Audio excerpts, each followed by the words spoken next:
kama yanbaghi li jalali wajhikal karim wa li 'azimi sultanik. Allahumma salli ala sayyidina Muhammadin abdika wa rasulika nabiyil ummi wa ala alihi wa sahbihi wa sallim. Nawaitu ta'alluma wa ta'lim wa tadhakkura wa tadhkir wa naf'a wal intifa' wal ifadah wal istifadah wal hatha ala tamassuki bi kitabillah wa sunnati rasulih wa du'a ila al huda wa dalalah ala khair ibtigha'a wajhillah wa mardatihi wa qurbihi wa thawabihi lillahi ta'ala. Subhanal malikil quddus, Allahumma inna na'udzu biridhaka min sakhatika wa bimu'afatika min 'uqubatika wa na'udzubika minka la nuhsi sana'an 'alaika anta kama asnaita 'ala nafsik. Allahumma innaka 'afuwun tuhibbul 'afwa fa'fu 'anna. Terima kasih yang berusaha saudara pengacara majlis. Yang saya hormati Tuan Ridwan bin Rahmat, Setiausaha Bahagian Pengurusan Parlimen Malaysia. Seterusnya yang diraikan juga seluruh warga ahli jawatan kuasa, pimpinan Kelab Kebajikan dan Sukan Parlimen Malaysia ataupun KESPA. Yang diraikan juga Puspanita Cawangan Kecil Parlimen Malaysia, termasuk juga Puspadara. Seterusnya seluruh keluarga besar Parlimen Malaysia, para pecinta ilmu, para puasawan, para pemburu Lailatul Qadar, para pelayar yang menonton siaran kita pagi ini, tak kira di mana saja siaran ini dapat ditonton. Yang menonton dari utara, kita doakan sejahtera. Yang menonton dari timur, moga terus makmur. Yang menonton dari barat, moga dapat berkat. Yang menonton dari selatan, moga dapat keampunan. Pada pagi ini saya diminta menyampaikan satu tajuk seperti yang telah diwawarkan, iaitu pecutan terakhir. Apakah maksud daripada tajuk ini? Hadirin hadirat sekalian, alhamdulillah hari ini kalau tak salah kiraan kita sudah pun memasuki 20 Ramadan. 10 akhir telah pun datang. Semua yang beriman kini diundang membaca zikir Al-Quran berkumandang. Lailatul Qadar marilah dihadang. Lailatul Qadar ada cirinya. Bumi pun senyap, tiada anginnya. Haiwan tumbuhan bisu suaranya, seakan berhenti semua geraknya. Sungguh beruntung mereka yang dapat kurnia berlipat-lipat kepada Allah semakin mendekat. Itulah buah amal yang berkat.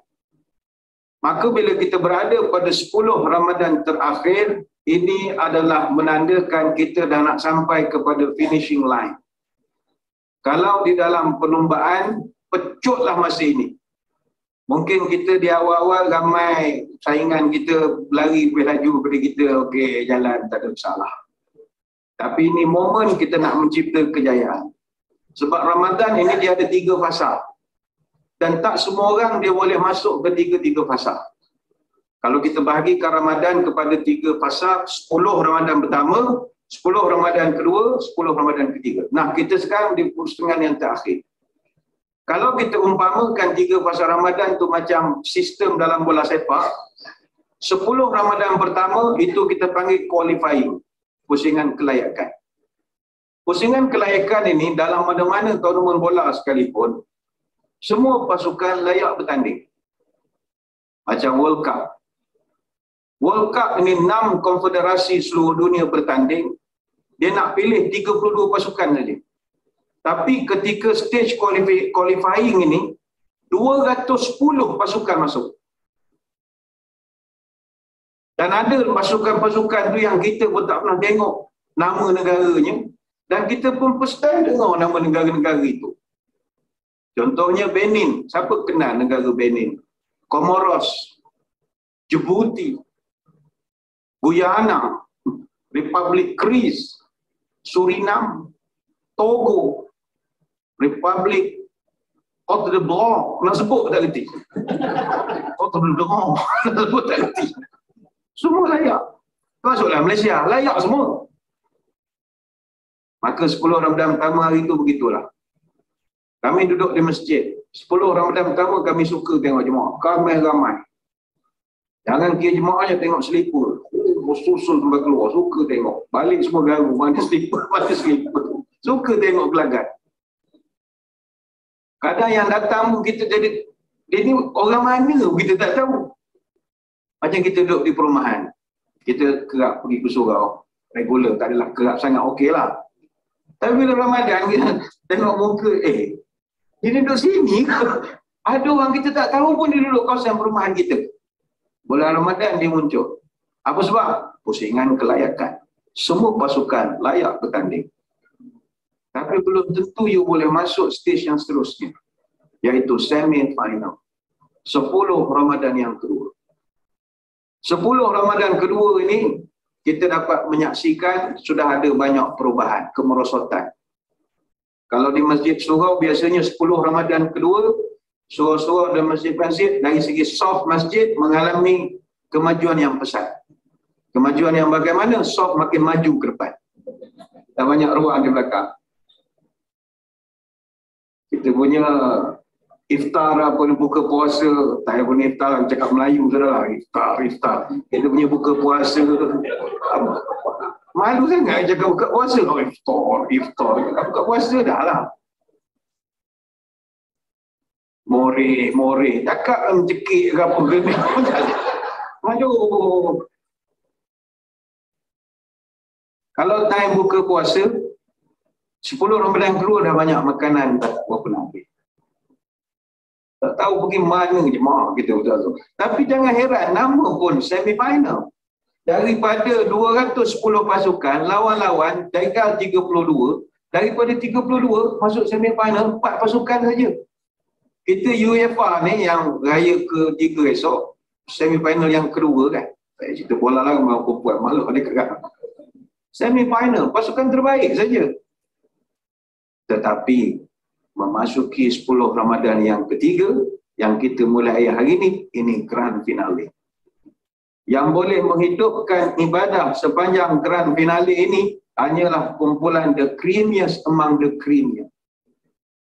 Tuan-tuan, puan-puan, walaupun bukan ahli ibadah, bukan ahli masjid, tapi jangan pandang rendah kemampuan diri. Kadang-kadang orang macam kita yang biasa-biasa ni saja boleh dapat 10 yang terakhir ni kehebatan.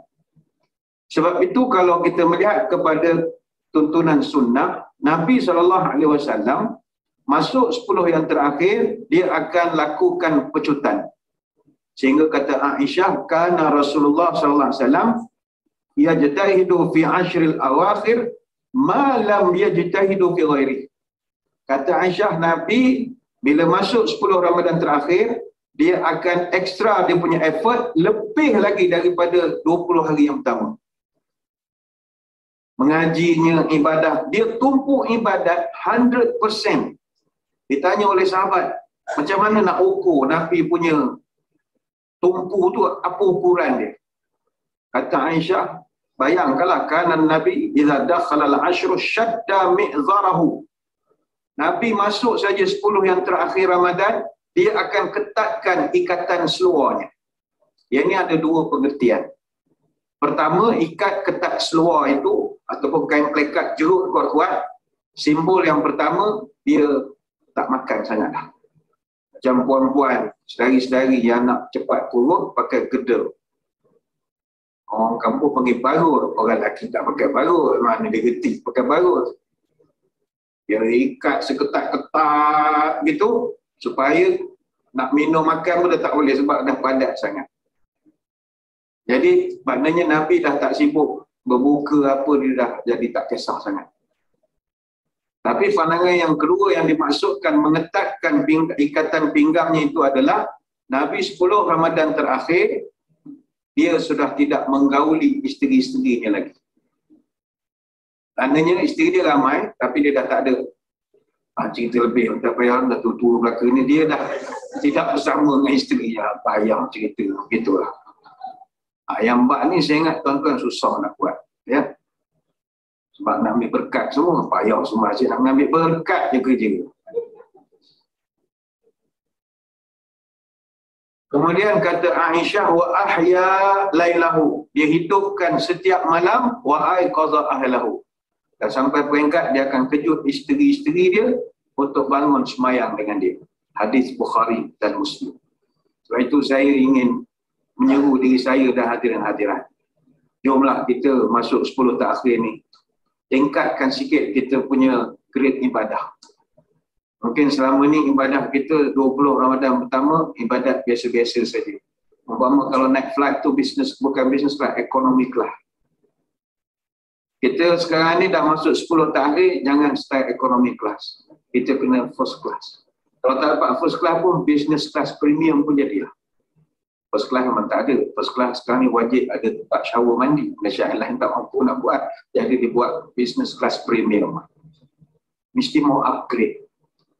Kalau sebelum ni buat 8 rakaat, kalau boleh untuk 10 takhir ni 36 rakaat. Ekstra lagi. Banyak ni Ustaz, saya 20 pun nak pensan dah rasa. Ekstra. Kalau 10-20 yang pertama mengaji tak pernah habis satu juzuk, masuk 10 yang terakhir ni, kita panjangkan sikit mengaji jadi satu makam. Kita kalau nak challenge Nabi SAW dalam bab panjang semayang, itu memang tak dapat. Ada satu riwayat daripada Huzaifah. Riwayat ini direkodkan oleh Imam An-Nasai dalam kitab Sunan Kubra dan juga Imam Al-Hakim. Mengatakan bahawa Nabi ketika semayang, habis saja Fatihah, dia baca Al-Baqarah, komplit 286 ayat. Bayangkanlah. Al-Baqarah saja ada 3 juzuk. Habis selesai Al-Baqarah, kata Huzaifah, apa ingat Nabi nak rukuk? Tak, sambung pula lagi dengan Ali Imran.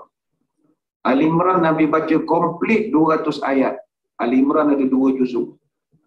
Habis Ali Imran, kata Huzaifah, aku ingat Nabi rukuk. Tak, sambung lagi Suratul Nisa, komplit 176 ayat. An-Nisa saja ada 3 juzuk.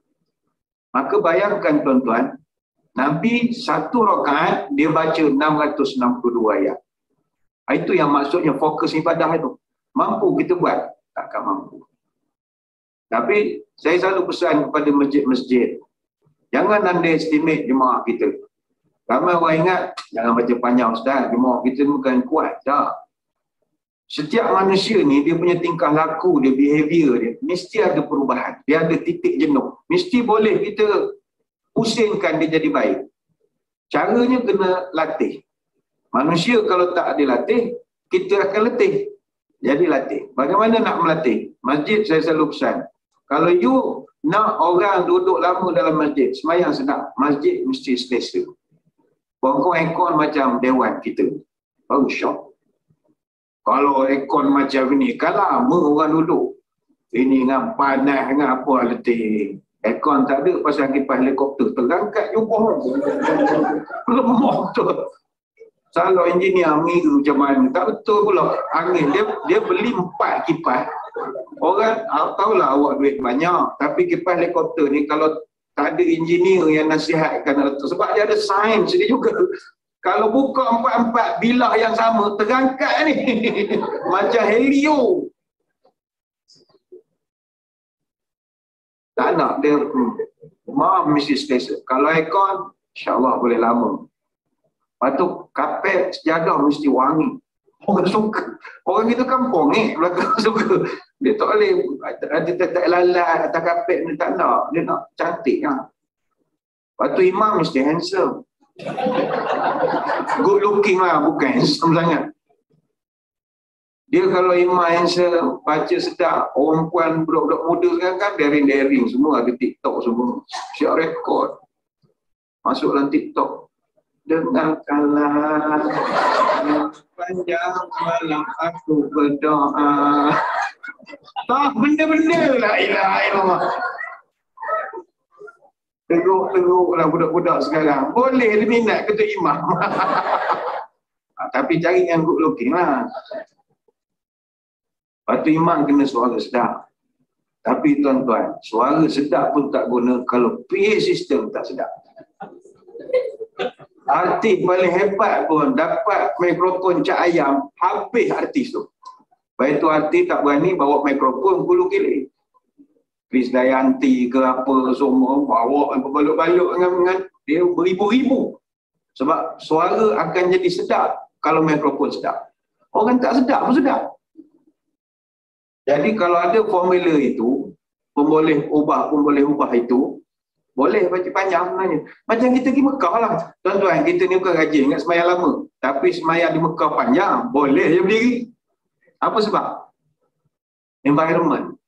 Tabiat kita bertukar. Masjid sedap. Imam baca macam mana? Pernah humming. Sekali pun tak pernah humming pitch system dia. Alhamdulillah. Tak pernah sekali. Tak pernah. Dulu saya ingat engineer ni malaikat ke? Rupanya dia ada sound engineer. Sambil azan tu dia ada sound engineer jaga alat-alat ni. Pak tu canggih. Sound engineer. Masjid nak kena ada sound engineer. Tapi saya di masjid saya lah sound engineer. Tapi bukan saya sound engineer, saya sound engineer malah kerja. Engineer malah saya sound engineer. Yang J ni semua ni tukar ni. Kalau aku buat kerja J, aku kerja juga. Aku juga S. Ada J, ada. Sound engineer. Kita sound engineer. Sound IR IR kena sound. Itu je lah sound engineer. Sampailah cita-cita jadi engineer tu. Kalau balik pada tadi, tak boleh nak marah jemaah. Kadang kita buat lawak, buat joke, orang kita tak boleh baca panjang nanti. Tak, kalau ada environment yang betul, semua orang boleh jadi baik.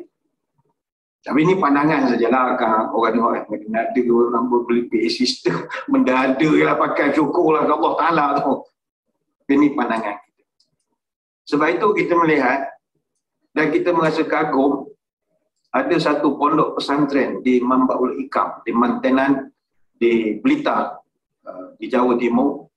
Dia boleh baca tarawih ini 23 rakaat 8 jam. Bayangkanlah. Dia semayang pukul 7 habis pukul 3 pagi. Pukul 3 pagi balik tarawih. Apa perasaan kita balik tarawih? Kita balik tarawih 9.30 rasa masuk surga lah. Ya, masuk surga. Tak lepas aku ni. Biasa 9 suku aku balik. 9.30. Wow. Malah kalau takdir mati, mati syahid aku ni. Itu baru sedang 9.30. Kalau balik pukul 3 pagi, entahlah. Apa sebab dia orang semayang panjang, tiap-tiap malam khatam 30 juzuk. Oh, respect gitu. Tapi tuan-tuan ingat dia boleh khatam 30 juzuk kalau tak ada aircon, tak ada apa. Peluh sampai pukul lali. Daripada badan sampai pukul lali. Kalau panas sangat. Mana dengan fasiliti yang selesa, bacaan yang sedap, pitch system yang bagus, percayalah jemaah kita okey, tak ada masalah. Tapi ada juga yang di Jawa Timur tu semayang pelik daripada kita pun ada. 23 rakaat 7 minit. Ada juga. 23 rakaat 7 minit. Satu rakaat dia buat 18 saat saja. Mana Fatihah dia 8 second. Kita malas ni pun paling laju pun 30 second. Dia buang lah. Balik kepada pecutan. Kenapakah Nabi dia double dia punya speed? Jawapan pertama adalah kerana pada pusingan ini ada satu malam dinamakan Lailatul Qadar. Lailatul Qadar. Lailatul Qadar ni tuan-tuan puan-puan, kita kena jadikan kita punya KPI. Try lah. Benda ni kita tak adalah letak harapan tinggi. Tapi kalau dapat syok, Lailatul Qadar ni syok. Apa sebab syok? Lailatul Qadar ni kata para ulama, kataan Lailatul Qadar itu sendiri membawa maksud yang begitu mengiurkan kita. Pertama sekali Lailatul Qadar. Qadar itu maknanya mulia. Malam itu sangat mulia, malam itu sangat bernilai. Kenapa malam itu sangat bernilai? Disebutkan dalam Quran 3 sebab. Pertama Allah Ta'ala sebut khairun min alfi syahrin. Malam itu dia lebih mulia daripada 1000 bulan. Ataupun bersamaan kurang lebih 83 tahun 4 bulan. Tuan-tuan sekalian, dengan umur kita sekarang, adalah sangat mustahil kita boleh dapat ibadat selama 1000 bulan. Campur dengan pemalas kita ni lagi. Memang tak dapat. Sementara lagi, average umur kita memang takkan panjang. Allah Ta'ala menjadikan manusia ni umur dia ikut nisbah Nabi mereka. Macam Nabi Adam, umurnya 1000 tahun. Jadi umat dia average 1000 tahun lah. Macam Nabi Idris, 865 tahun. Nabi Nuh, 950 tahun. Nabi Hud, 464 tahun. Nabi Ibrahim, 200 tahun. Nabi Ismail, 137 tahun. Nabi Ishaq, 180 tahun. Nabi Yaakob, 137 tahun. Nabi Yusuf, 110 tahun. Nabi Musa, 120 tahun. Nabi Ayub, 93 tahun. Nabi Harun, 122 tahun. Nabi Daud, 100 tahun. Nabi Isa, 33 tahun di bumi sebelum dia diangkat ke langit. Tak berapa umur Nabi kita Muhammad sallallahu alaihi wasallam, 63 tahun. Sebab itu Nabi jelaskan average umur umat aku, a'maru ummati ma baina sittina ila sab'ina wa aqalluhum ma yajuzu dhalika. Average umat aku umurnya average 60 sampai 70. 60 sampai 70 kata para ulama yang mensyarahkan hadis riwayat Tirmizi ini, maknanya 60 hingga 70 tu adalah umur kewarasan. Boleh masuk 80, banyak tak katik lah. 80 tak katik lah. Tak jalan lah. Makan bersuap dia anak cucu dia. Dia 70 tu masih lagi samsing lagi lah. Boleh lagi ajak tumbuk lagi. Boleh lagi orang pergi jalan. 80 banyak duduk ya. Tapi Nabi sebut wa aqalluhum may yajuzu zalika. Ada orang umurnya panjang tapi rare. Aqalluhum, terlalu sedikit. Memang sekarang ada kajian, ada manusia umurnya cecah super centenarian. Super centenarian ni hidup sampai 110 tahun. Tapi yang ramainya sekarang ni semi super centenarian, hidup sampai 105 tahun. Tapi wa aqalluhum may yajuz, terlalu sedikit. Di negara kita berapa orang sangat umur 96? 96, 97. Payahlah dapat. Payah. Dan zaman sekarang ni boleh dikatakan mustahil manusia boleh menjangkau usia lebih pada 155 tahun. Paling sihatlah kita hari-hari jogging, kayu bersikal, tak makan nasi, tak minum teh tarik. Paling boleh maksimum lah. Saintis mengatakan 125 tahun. Tapi kalau umur tuan-tuan puan-puan sampai 100 lebih dah tak. Hidup dah tak ada orang. Kawan-kawan dah tak ada. Semua dah meninggal. Lepas tu isteri ni pun buruk dah. Isteri tak biar cerita lah. Kita pun makin lama makin hilang memory. Benda rupa anak aku. Anak mati dulu. Rupa anak aku. Makin lama kan Azmi macam-macam. Panjang sangat. Tidak tentu lagi membahagiakan. Sebab itu life expectancy di Malaysia ini bagi seorang lelaki 73.2 tahun. Bagi seorang perempuan, life expectancy dia 77.6 tahun. Maknanya total life expectancy di Malaysia 75.3 kalau kita genapkan. Dan dalam konteks dunia, kita ranking ke-71 dalam world life expectancy. Sudahlah umur tidak panjang. Umur yang ada pada kita pula, adakah kita dapat gunakan 100% untuk ibadah? Pun tak dapat juga. Tak dapat. Tuan-tuan, antara iktikaf dalam masjid dengan beratur beli lampshade, mana paling lama? Cerita anak beranak. Pukul 12.30 ada, pukul 1 ada, pada lesen pukul berapa kau boleh berniaga. Kita bukan kata tak tekan bayar marah pula dia. Syekh bukan pula kata, oh ustaz marah orang. Bukan marah dah. Nasihat. Nasihat orang ramai. Kita tidak habiskan hidup kita dalam umur tak berapa panjang. Habiskan pula pada dengarkanlah di sepanjang malam aku mengenal la ilaha illallah, apa benda lah umur. Ada satu kajian saya pernah baca. Kita daripada kecil sampai umur 75 tahun, seorang itu tak sedar dia telah menghabiskan 26 tahun daripada usianya untuk tidur saja. Dengan nisbah 8 jam setiap kali tidur. Dan kalau bergolek saja 3 tahun bergolek untuk nak tidur. Berapa rugi masa kita guna? Umur 76, 26 tahun membuta. Sambil dengar ceramah, tidur juga. La ilaha illallah. Sempat lagi ke dia? Overtime semalam ya, sibuk sikit hari Khamis ni biasanya. Dan manusia umur menghabiskan 8 tahun 4 bulan hanya untuk menonton televisyen. Ni kajian ni sebelum ada Netflix. Kalau lepas Netflix lagi lah jenis siri tak habis-habis ni. Tak habis-habis. Kalau Korea ke bila lah, bila lah nak mati dia ni, bila lah nak mati. Power skip lagi cari balas. Pegang remote, mati pegang remote kita esok. Orang mati kan tetas pehok, mati pegang remote. Netflix.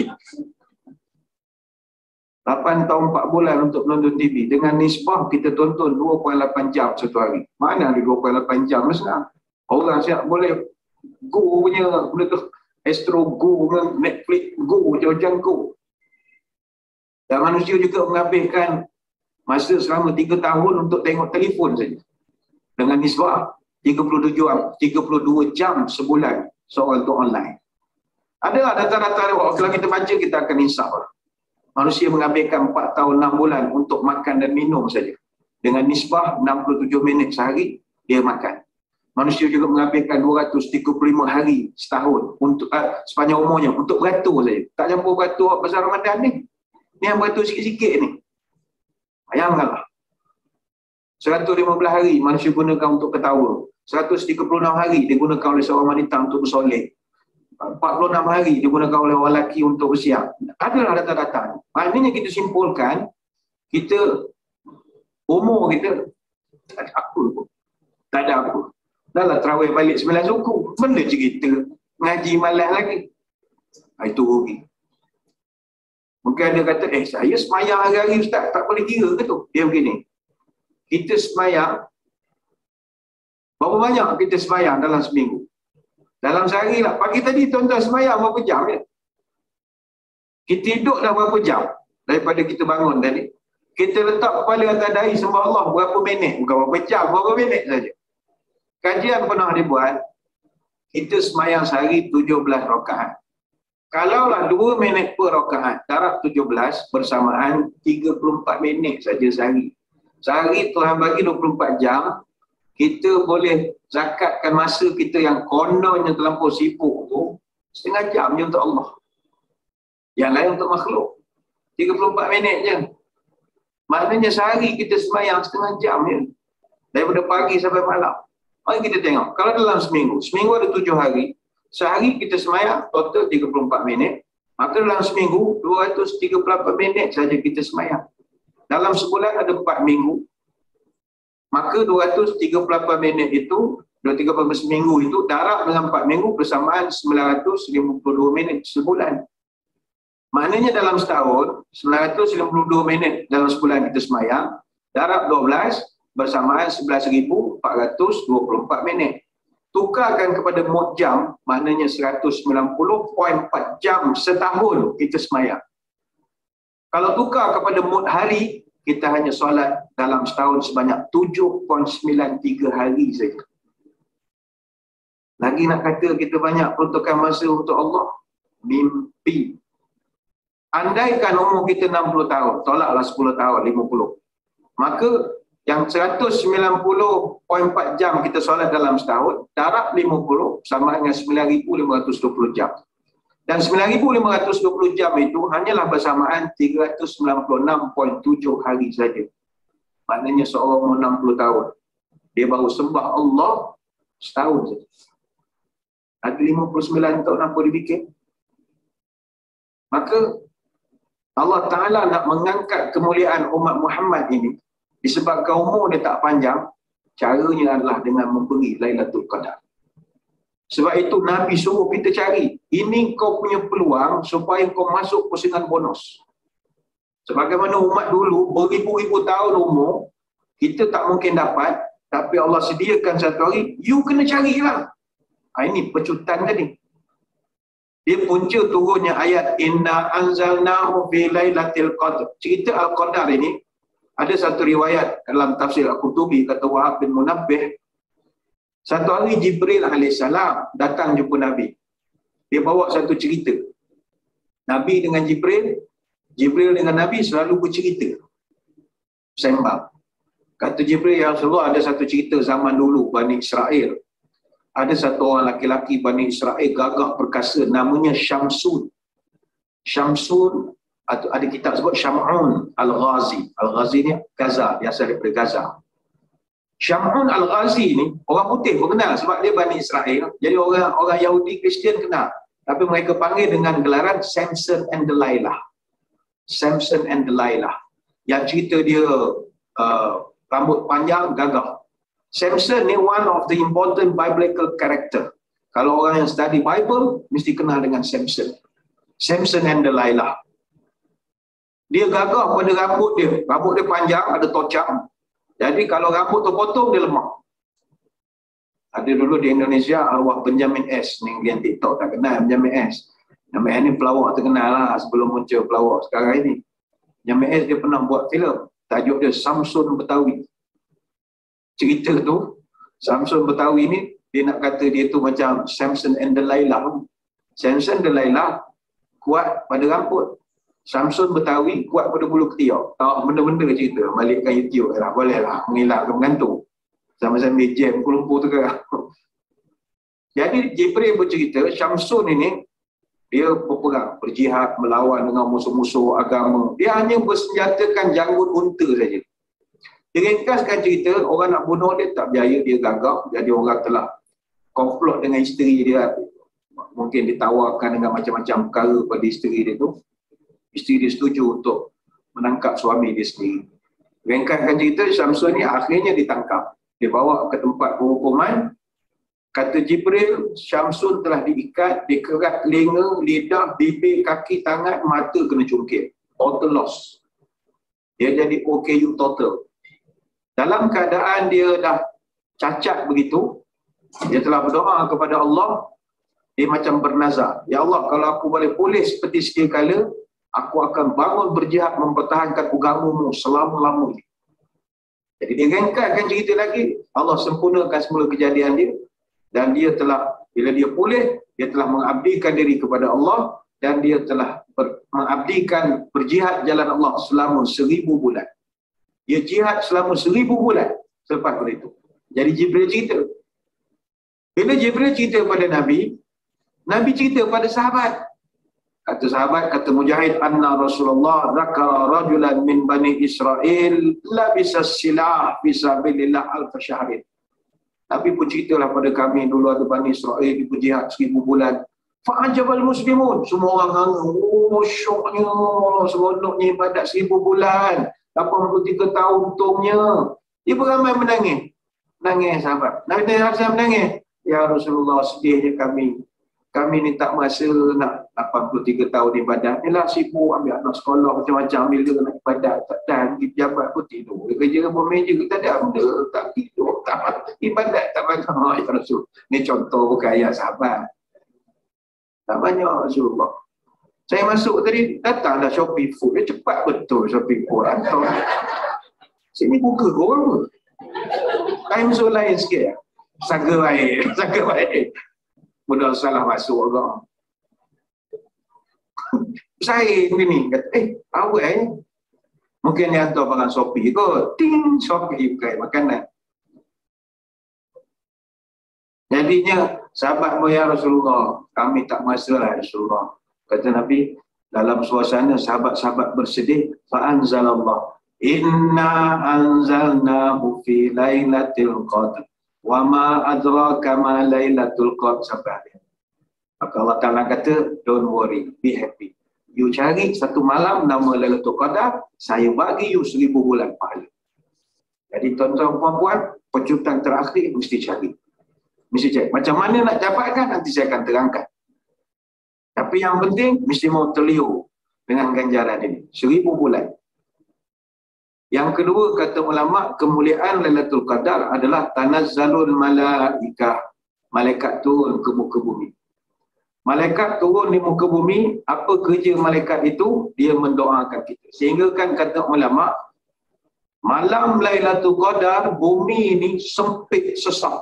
Penuh dengan malaikat. Tapi sebab kita tak nampak. Sehingga kan kata Nabi, innal malaikah tilkal lailata fil ardi aksar min adadil hasar. Pada malam Lailatul Qadar, jumlah malaikat yang ada di bumi, jumlahnya lebih banyak daripada bilangan batu kerikil. Bukan batu besar-besar tu. Batu yang dekat tepi laut, Teluk Cempedak, bedak. Batu kerikil, pebble wash. Pebbles, yang kecil-kecil itu. Kita rasa banyak dah depan parlimen. Malaikat lebih banyak daripada itu. Punya banyak malaikatnya. Hadis riwayat Imam Ahmad. Timbul persoalan. Yang mereka datang ramai-ramai itu apa hal? Apa hal datang ramai-ramai ni? Tak ada hari lain ke boleh datang? Jawapannya, malaikat sebenarnya datang untuk mendoakan kita. Kenapa dia nak doakan kita? Dia malu. Malaikat sebenarnya, hadirin hadirat, dia malu dengan manusia. Apa sebab dia nak malu? Tuan-tuan ingat tak peristiwa ketika Allah mencipta manusia? Siapa yang protes? Siapa yang protes? Siapa yang angkat? Pak aturan, siapa yang angkat? Pak aturan? Pak aturan? Dia duduklah jawabnya. Pak aturan angkat buku tu. Yang angkat Pak aturan malaikat lah. Allah rekodkan, wa idh qala rabbuka lil malaikati inni ja'ilun fil ardi khalifah. Ingatlah ketika aku berkata kepada malaikat, sesungguhnya aku nak ciptakan khalifah di muka bumi. Mana dia baru nak membentang usul perang undang-undang. Baru nak bentang. Tapi tiba-tiba malaikat bangun. Dia mengatakan, qalu ataj'alu fiha may yufsidu fiha wa yasfiku dima. Wahai Tuhan, adakah Tuhan nak ciptakan satu makhluk kau tak pakai? Main TikTok yang kerja, bukan ada kerja. Itu yang kerja, gaduh siang malam. Disebutkan ayatnya yufsidu fiha. Dia ni bukan khalifah, wahai Allah. Dia yang merosakkan bumi ni. Kita tak boleh harap dengan manusia ni. Wa yasfiku dima. Dia bergaduh sampai tu berlaku pertumpahan darah. Bandingkan dengan kami, dia pun kata dia terbaiklah. Wa nahnu nusabbihu bihamdika wa nuqaddisu lak. Sedangkan kami, wahai Allah, makhluk terbaik. Kami bertasbih, berzikir, tak kacau orang. Kami baik. Kami baik. Manusia semua nak buat cetong setara baru. Jangan cipta manusia. Tapi apakah jawapan Allah pada mereka? Qala inni a'lamu ma la ta'lamun. Allah pun kuasa begitu. Aku lebih tahu. Demo tak tahu ke apa satu. Aku lagi tahu, kata Allah Ta'ala. Itu direkodkan dalam surah Al-Baqarah ayat 30. Sampai hati malaikat petikai penciptaan kita. Tapi dia ada premis dia. Memang patut kita tegur kutuk dia malaikat. Yang baik, ini tuan-tuan sini, jangan luar, tu macam capek. Luar tu. Macam perangai. Tapi bila malaikat tengok manusia ni 10 Ramadan terakhir, tiba-tiba berubah. Jadi orang baik. Dia malu. Jadi dia nak cover malu dia tu. Sebab dulu dia underestimate kita. Dia datang, dia nak doa ke kita. Jadi keistimewaan Lailatul Qadar yang kedua, kata ulama, malaikat datang mendoakan kita. Yang ketiga, kata ulama, Lailatul Qadar ini adalah the night of decree. Malam ketentuan. Ketentuan apa? Malam Lailatul Qadar, takdir kita di-revise kembali. Kita punya takdir, dia ada bacaan kedua, bacaan ketiga, bacaan keempat pula. Boleh dibahaskan. Kata para ulama, pada malam Lailatul Qadar, Allah serahkan 4 daftar urusan pentadbiran alam ini kepada malaikat pada malam Lailatul Qadar. Pertama, urusan rahmat dan juga azab diberi kearahan pada malam itu. Dan ini khusus ditanggungjawabkan kepada Jibril and the team. Jibril, bos, dia ada tim dia lah. Yang kedua, urusan tumbuh-tumbuhan. Mana yang hidup, mana tanam hidup, mana yang nak mati. Dan juga rezeki. Yang ini dia bagi kepada Mikail and the team. Yang ketiga, urusan aturan hujan, angin, bencana. Dia dah aturkan. Ini diberikan kepada Israfil and the gang and the team. Dan daftar yang keempat adalah rekod kematian. Daripada Ramadan tahun 1443 sampai Ramadan 1444. Perkara ini kata ulama sebagaimana disebutkan dalam Al-Quran, fiha yufraqu kullu amrin hakim. Pada malam yang berkat itu didelegatkan kuasa dan kerja kepada tiap-tiap malaikat yang kerja itu ada hikmah dan akan pasti berlaku. Ini Allah rekod dalam surah Ad-Dukhan ayat yang keempat. So apa kena benda dengan kita, tuan-tuan? Kalaulah kita dapat ngam malam tu, ngam malam Lailatul Qadar, malam takdir kita boleh dipusing, masa itu yang kita boleh ubah masa depan kita. Mungkin takdir menentukan tuan-tuan puan-puan meninggal aksiden. Kalau meninggal aksiden, jatuh atas jalan raya, mati. Orang tak sempat nak tutup dengan kain, ada sok kapal Cina yang tutup. Mana dalam mati tengah hari buta, panas, terbaring atas jalan tak, tutup dengan sok kapal Cina. Plastik sampur hitam tak ada jari. Nauzubillah, tapi itu dah ditentukan. Tapi kebetulan jumpa malam Lailatul Qadar, kita doa, ya Allah, muliakanlah kehidupanku, muliakanlah kematianku, janganlah aku mati pelik-pelik sana. Lulus tuan-tuan mati di Mekah selalu. Sudahlah mati di Mekah, tengah berzikir, tengah bertawaf, tengah-tengah berzikir, timpa pula di kering di Masjidil Haram. Maknanya berapa kali dapat kemuliaan. Mati ditimpa, itu mati mulia. Sahibul hadmi dia panggil. Antara husnul khatimah. Dan kita jalan-jalan di construction area, bukan kehendak kita nak lalu. Dah yang kereta lalu-lalu tempat highway buat, kenapa jatuh, takdir meninggal. Husnul khatimah, sahibul hadmi. Itu yang masa di Mekah dulu, musim haji dulu ya, jemaah kita meninggal, kena sempat di keren. Itu patut kita cemburu. Dalam meninggal Masjidil Haram, tengah ibadat, 4 pulau, Masya Allah. Lepas pada kejadian tu, berapa ramai jemaah masuk masjid cari keren, tak dapat dah. Mana keren, nampak yang longgar-longgar sikit, tak ada. Orang tu terpilih je, tak dapat dah. Jadi ni maksud saya tadi, takdir. Takdir kita boleh diajar. Takdir kan ada takdir tak boleh ubah, ajar tak boleh ubah. Tapi malam Lailatul Qadar berdasarkan uraian dalam surah Ad-Dukhan boleh buat kira. Boleh buat kira. Sebab manusia dan takdir tak boleh berpisah. Saya dulu jadi kadi. Bukan kadi main kau. Saya kadi. Kadi NCR, nikah cerai hujung. Kadinya. Saya kadi temuluk. Bila orang poligami, dia poligami ni 2 jenis. Satu minta izin, satu lagi minta maaf. Mana dibuat dulu, kau tu dia minta maaf. Nak minta izin, minta dulu lah. Dia pergi nikah dulu, kalau tiwat mana balik, minta maaf dengan isteri. Benda dah berlaku, takkan kita nak botol masjid. Itu ayat standard je lah. Itu okey. Tapi bila dia nak daftar, dia kena datang di Bekadi. Sebab kita nak ada aspek perundangan lah, atau pesaka, macam-macam kan. Jadinya, datang. Biasa bawa isteri tamu muncul. 3 bulan dah tak cakap. 3 bulan tak cakap. Laki buat bodoh. Nak gerak baru lah. Takkan lah tak nak cakap. Kami dapati bila kita tanya kepada mana-mana laki-laki. Pakcik minta maaf. Pakcik ni umur dah kat 70. Kita tahu kan anak cucu marah. Kita menikah muda. Tok dia ada lagi, apa semua anak-anak nyampah kita lah. Lepas tu kita ujung-ujung umur dia, janganlah pelai.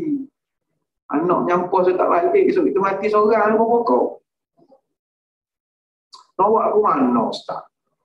99% lelaki bila kita cerita dan tanya kenapa you kahwin seorang lagi, majoriti akan jawab, takdir Ustaz. Kalau tercatat dia loh mahfuz, so dia sekolah kan kita pula. Ini qada dan qada Allah Subhanahu Wa Taala. Semua orang percaya kepada takdir lah. Tapi yang isteri itu takkan setuju lah. Ini saya buat contoh, bukan kau ada yang sensitif. Maksudnya takdir ni benda yang hari-hari kita sangat penting takdir. Takdir mustahak tu. Jadi kalau dapat Lailatul Qadar tu ngam dengan kita punya doa, mintalah benda-benda yang boleh mengubah masa depan kita. Saya nak nikah 2 tak payah tunggu Lailatul Qadar. Ini orang yang besar-besar. Ya Allah selamatkan anak-anak cucu aku daripada musibah, daripada benda-benda matilah cara baik. Benda-benda gitu yang ubah dasar. Saya masukkan. Ubah polisi. Setakat kecil-kecil. Cara takbiran je. Padam suara takbiran je. Ini yang besar-besar. Jadi soalnya pada pagi ini, macam mana kita nak mendapatkannya? Baik. Hadirin hadirat sekalian, Lailatul Qadar ni kata ulama, untuk mendapatkannya kita perlu cari, tak boleh tunggu. Orang yang nak mendapat Lailatul Qadar, dia kena ada mental pemburu, bukan mental pemancing. Orang pancing ikan dia tunggu. Itu ada orang dia tak reti nak mancing ikan, dia rasa masa berjalan. Ada orang suka memburu dia mencari, dia keluar. Ada orang suka tidur lah, tak ada apa-apa, tidur je. Tapi Lailatul Qadar kita mesti cari. Dan memburu satu malam namanya Lailatul Qadar memerlukan ribuan malam sebelumnya. Janganlah kita jenis sembahyang cak ayam, tiba expect nak dapat Lailatul Qadar. Malam ni 21 lah. Wow, jom pergi masjid. Oh, bukan malam 20, 18, 17, kita tak pernah pergi. Bukan tu dapat dah tu tembok 21. Tak boleh. Sebagaimana atlet 100 meter yang telah berlari beratus-ratus kilometer dalam tempoh beribu-ribu jam sebagai persediaan untuk nak hadapi satu hari perlombaan yang hanya ambil masa tak sampai 1 minit dengan jarak 100 meter. Usain Bolt, dia lari 100 meter, catat 9.58 second. Adakah tuan-tuan ingat dia nak tanding Olimpik pagi buta tu lepas makan selemok, minum kopi, pergi tanding sekejap? No. Dia dah berlatih bertahun-tahun untuk momen kejayaan itu. Sebab itu kalau orang nak dapatkan Lailatul Qadar, dia mesti cari. Sebab itu Nabi gunakan perkataan iltamisuha fil ashril awakhir. Mu kena cari 10 terakhir. Perkataan yang kita garis bawahkan adalah iltamisuha. Pergi cari. Bukannya tunggu. Cari. Ada orang pernah tanya, "Pak, apalah buat susah-susah Ustaz? Nabi kalau dia beritahu je berapa hari bulan, kan senang. Kita tak payah nak nunggu tiap-tiap malam. Tak daya Ustaz kita jemur ni." Geng-geng GrabFood panggil kena sidai. Lama lah sidai. Nunggu tak daya Ustaz. Bukannya siang, malam kena sidai. Untuk panasnya. Yalah, tak jadi kerja lain. Saya dia nak menunggu Lailatul Qadar. Cuba Nabi bagi je berapa hari bulan. 30 ke? 28 ke? Maulid Rasul nuzul Quran ni, lok ada tarikh apa ni? Tak boleh ada tarikh pula. Baik, jawapan soalan ni bagus. Maknanya dia nak beramal tapi dia tak larat. Begini, kalau ikut sejarah, sebenarnya Nabi kita dah nak beritahu dah. Tapi ada masalah. Apa masalahnya? Kata Ubadah bin Samit radhiyallahu anhu, kharaja alaina Rasulullah sallallahu alaihi wasallam wa huwa yuridu an yukhbirana bil lailatul qadar. Satu hari Nabi, kami dah standby dalam masjid, Nabi keluar pada rumah dan kami diberitahu oleh PA dia Bilal bin Rabah. Kami diberitahu oleh pegawai khas dia, Nabi an yukhbirana bil lailatul qadar. Dia nak terangkan bila Lailatul Qadar. Sahabat happy lah, mau tak happy. Takkan Lailatul Qadar tak boleh bocor, soalan kubur bocor. Mau buka apa semua bagi. Takkan Lailatul Qadar nak nyimpan beria sangat. Tapi kata Ubadah bin Samit, baru Nabi keluar pada rumah, fatalaha rajulan. Tiba-tiba ada 2 orang lelaki yang duduk dalam majlis tu berkelahi pula lah, bergaduh. Maka ketika itu Nabi patah balik masuk rumah. Sahabat bertanya, "Ya Rasulullah, main sini dah okey dah." Kata Nabi, "Kharajtu wa ana uridu an ukhbirukum bil lailatul qadar fatalaha rajulan." Kata Nabi, "Aku tadi dah nak cakap dah. Tiba-tiba kau orang bergaduh pula sama sendiri. Tahukah kamu bahawa malaikat yang nak membawa berita tadi dia tak suka tengok kamu bergaduh. Lalu malaikat tinggalkan kita sebab kau orang bergaduh." Tuan-tuan, ayat hadis ni tuan-tuan kena frame besar-besar letak dalam dewan. Jangan bergaduh banyak sangat. Malaikat lari malaikat. Datang malaikat maut je esok. Hello, lepas tu tempat rahmat dah banyak hantu rasa. Tak ada rahmat. Naik tangga rasa ada hantu. Jangan tanya ada hantu. Apa sebab? Malaikat tak ada. Ni contoh bukan betul. Kata, "Ya Ustaz ada hantu." Dah saja. Saja reka je. Mana ada hantu, musim-musim puasa ni hantu kena PKPD semua kan. PKP maknanya dia tak lock up tak boleh hubungi orang luar langsung. PKP boleh order GrabFood lagi kan. Jadi boleh lagi dia bisik dari jauh. Rasa tanya. Jadi Nabi kata tadi malaikat dah nak hantar berita, engkau bergaduh, dia tak suka, dia lari, habis pada muka kita semua. Itulah maksud. Jadi bukanlah Nabi tak nak cerita, Nabi dah nak cerita. Cuma Kata Imam Ar-Razi, Lailatul Qadar ini ada bagusnya juga Allah rahsiakan. Apa sebab? Pertama sekali supaya kita semua bersungguh-sungguh untuk cari Lailatul Qadar ini sepanjang bulan. Sebab ada riwayat yang menyebut Lailatul Qadar tak mesti 10 terakhir. Tapi ini terlalu akademik sangatlah perbahasannya. Ada yang kata sepanjang Ramadan Lailatul Qadar. Ada yang kata hari pertama Lailatul Qadar. Jadi ada banyak. Versinya banyak. Tapi yang masyhur 10 terakhir. Jadi Nabi pun tunjuk contoh, dia pun tiap-tiap malam dia ada pecutan ibadah dia. Nak menunjukkan dia pun tak tahu malam yang mana satu. Jadi ini yang pertama. Yang kedua kata Imam Ar-Razi, hikmah Allah rahsiakan adalah supaya kita ini tak bersungguh-sungguh pada malam-malam tertentu saja. Sebagai contoh, macam malam ni malam 21.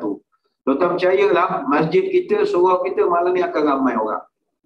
Sebab orang dia ada satu expectation, malam ganjil, Lailatul Qadar. Tapi bila malam genap, tak datang. Rugi lah. Rugi. Dia seolah-olah memilih-milih. Baik tu tak bagi terus beritahu, dia senang. Mungkin tak malam genap, tak tahu. Ini masalah masyarakat kita. Kalau malam genap, mengaji satu halaman saja. Sembahyang tarawih pun 8 rakaat. Witir pun tak pernah buat. Tapi kalau malam ganjil, ngaji satu juzuk. Semayang 23 rakaat. Sekali witir lagi.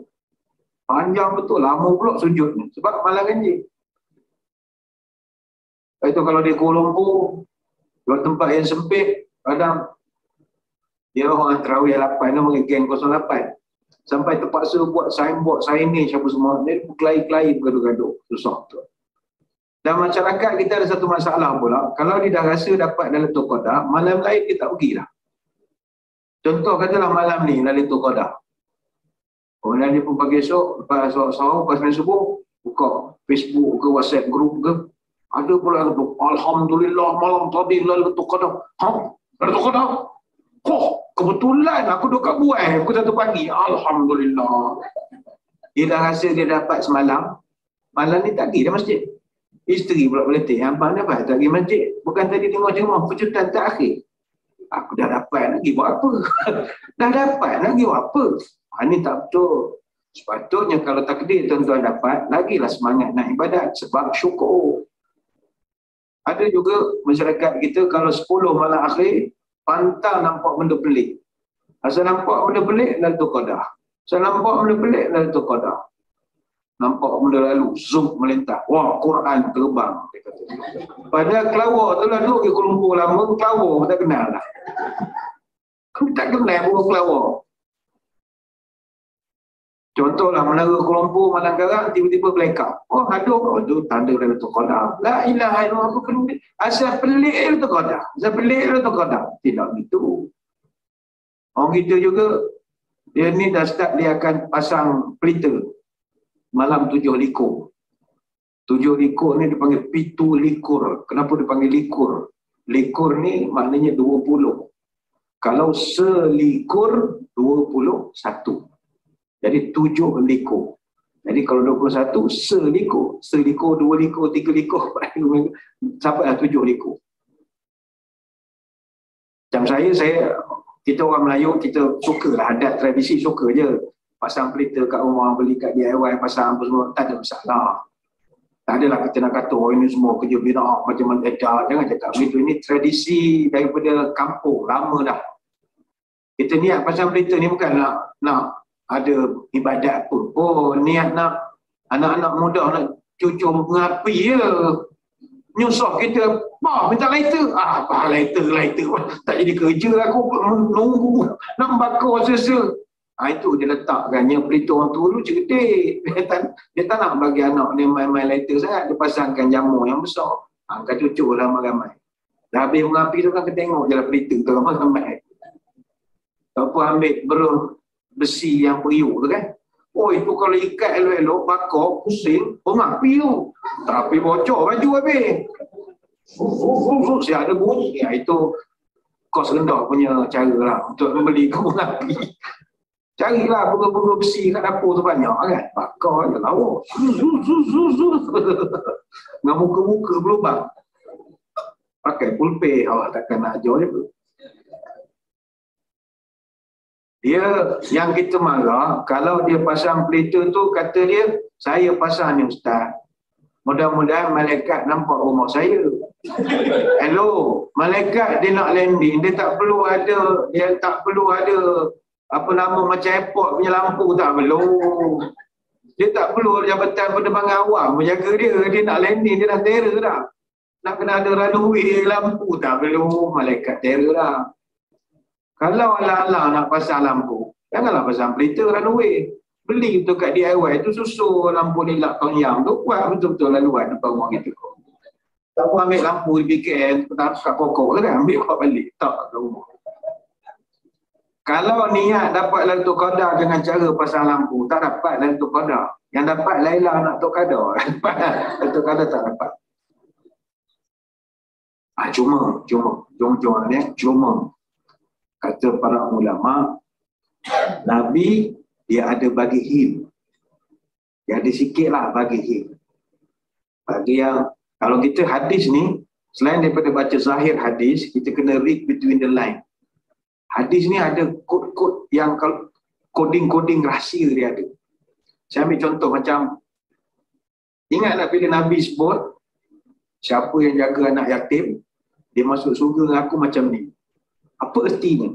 Bukan nak cerita highlight kepada masalah anak yatim saja. Nabi nak memberi petunjuk bahawa walaupun kau punya semayang cap ayam, kau boleh dapat syurga Firdaus. Tapi aku yang bawa. Macam mana kau nak suruh aku bawa? Syarat ni kau jaga anak yatim. Dia ada beberapa cara-cara Nabi tips, Nabi ajar. Sebab kita semua nak masuk syurga Firdaus tak layak. Firdaus ni syurga first class.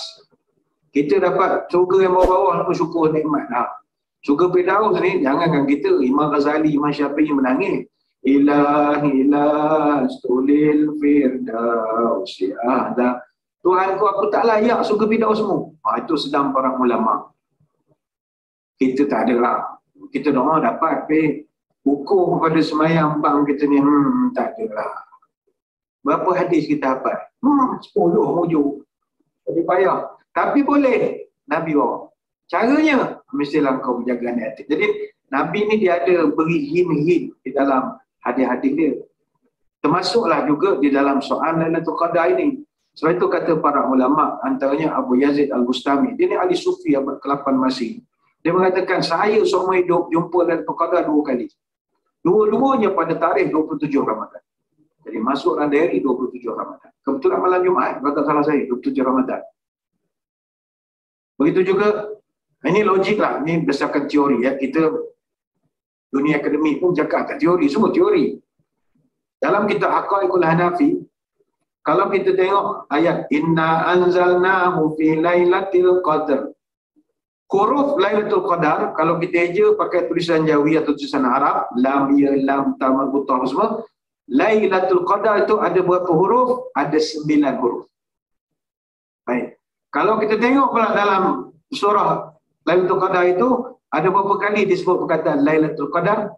Inna anzalnahu fi Lailatul Qadr. Wa ma adraka ma Lailatul Qadr. Lailatul Qadr 3 kali. Hurufnya ada 9, diulang sebanyak 3 kali. Maka 9 darab 3, 27. Di situ dah ada dia punya bayangan bagi orang yang suka mencari maksud yang tersirat. Betul juga kata Ibn Abbas. Kalau dilihat pada Inna anzalnahu fi lailatul qadar itu, pada kalimat salamun hiya hatta matla'il fajr. Hiya itu maknanya Lailatul Qadar. Dan perkataan hiya duduk pada urutan ke-27 daripada pangkat ayat. Coincidence? Wallahu a'lam. 27. Sebab itu orang kalau tak sibuk sangat, dia cuba juga spend masa 27 Ramadan. Macam kita jawab awam, kita sibuk. Saya nak sibuk, mengirim menteri, buka puasa, benda gitulah. Benda-benda sibuk cara kita lah. Tak adalah sibuk sangat pun, tapi saja, tak ada kerja. Sibuk berdiri, benda tu tak pergi, tak apa saja nak pergi. Majlis buka puasa bersama ni. Kalau tak pergi tak apa, semua topeng bukan kenal kita. Kalau salam tak boleh. Topeng pakai. Kalau lalu tak kenal kita, bukan lepas cekat pun. Tapi memang saja nak pergi. Nak nyebutkan diri juga lah. Tak apa, malam 27 freekan masa sikit. Tak payah pergi. Kita tumpu betul-betul lah, sebab ni banyak nak minta pada Allah ni. Yang penting cari. Baik. Kalau tiba momennya tuan-tuan, katalah malam ni dapat. Macam mana nak tahu dia punya kriteria malam itu? Ringkasnya begini. Jangan percaya cerita zaman dulu, Mastika punya majalah macam-macam. Oh dulu sangkut kopiah nak ambil air semayang, tiba atas pucuk pokok tapar kopiah tu. Cerita tak mana-mana sanad, kita tahu. Ada nak ambil air semayang, air jadi buku. La ilaha illallah. Ada kan cerita zaman kita budak? Tak mana. Yalah, percaya-percaya. Orang cerita kita dengar je lah. Dia gini, indikator kena tanyalah Nabi. Kata Nabi dalam satu hadis, iltamisuha fil ashr al-awakhir min Ramadan. Mu cari 10 malam terakhir. Kata Nabi. Dan dia punya tanda-tanda itu ada beberapa petunjuk yang diberikan oleh Lailatul Qadar, Lailatul Samhatun, Talaqatun, la haratan wala baridatan, tusbihu syamsu sabihatuha dha'ifatun hamra. Yang pertama kata Nabi, Lailatul Samhatun. Malam itu adalah malam yang lembut. Lembut maknanya sangat mendamaikan. Contoh, kita tiap-tiap malam mungkin duduk kat halaman rumah kita, duduk kat buat, tengok. Akan lalu, budak-budak semua, punya anjing, memekak malam-malam. Kita macam tak berapa happy ataupun kita genyak, kata orang kampung genyak. Tapi malam itu, kita rasa bahagia sangat. Duduk, sedap pula malam ni. Dia punya vibes dia tu. Itu samhatun. Dia ada satu kebahagiaan, kelembutan. Ada kekayaan batin. Kalau kita duduk tempat yang sama, masa sedap malam ni, kita rasa. Anjing pun tak bunyi dah. Senyap dah anjing. Senyap dah ni. Lailatul Qadar ni. Dia orang kita tiba bau wangi. Hantu lari tu. Jadi penakut pula tu. Yang kedua, talaqatun. Malam tu dia tak gelap, kata Nabi. Dia cerah. Bukanlah cerah. Tapi macam, bolehlah tengok benda atas rumput tu, begitulah. Bolehlah, takkanlah kena suluh apa tu. Cerah. Ni tuan-tuan duduk lumpur ni payah. Malam pun macam siang ni. Mampu lelak. Baik tu menara Kuala Lumpur. Tak pernah sejarah dapat tengok anak bulan. Tak pernah sejarah. Gangguan cahaya banyak. Dia kena tukar. Kita kena sebab ada Teluk Kemang ni yang selalu nampak ni. Kalau tak tahu bila nak puasa, ingat tahun depan puasa kan. Memang pencemaran cahaya banyak. Lepas tu menara Kuala Lumpur saya ingat kena lucuk tarah dah. Tak boleh dah tengok anak bulan. Menara Kuala Lumpur tengok anak bulan. Tengok anak dara boleh, anak bulan tak boleh. Yang ketiga Nabi sebut la haratan wala baridatan. Malam itu tidak sejuk sangat dan tidak panas sangat. Mana kita selesa. Tak perlu sampai pakai sweater terlampau sejuk ataupun pakai singlet sebab terlampau panas, tak perlu. Yang keempat, petanda keesokannya tusbihu syamsu sabihatuha dha'ifatun. Tanda yang keempat, pagi esok kau akan dapati matahari remang-remang. Matahari itu macam gerhana. Ada ramai orang bangun pagi, Allah Lailatul Qadar pula dah. Aduh, malah tadi tidur. Dia galak. Dia galak sikit. Tak buat zaman dia tak ada rezeki lah. Jogi banyak sikit, banyak umur. Tuan-tuan boleh lagi. Yang kelima kata Nabi, hamra. Mana hamra? Suasana langit kemerah-merahan sedikit. Ini hadis riwayat At-Tayalisi dan juga Al-Baihaqi dalam Syu'abul Iman. Ada orang tanya. Saya tadi mengurusi majlis kata, Ustaz, buka Q&A. Saya kata tak payahlah. Saya je lah tanya, saya sendiri jawab. Kalau buka kan saya tuan-tuan semayang pukul 2 belakang. Saya tanya, saya jawab.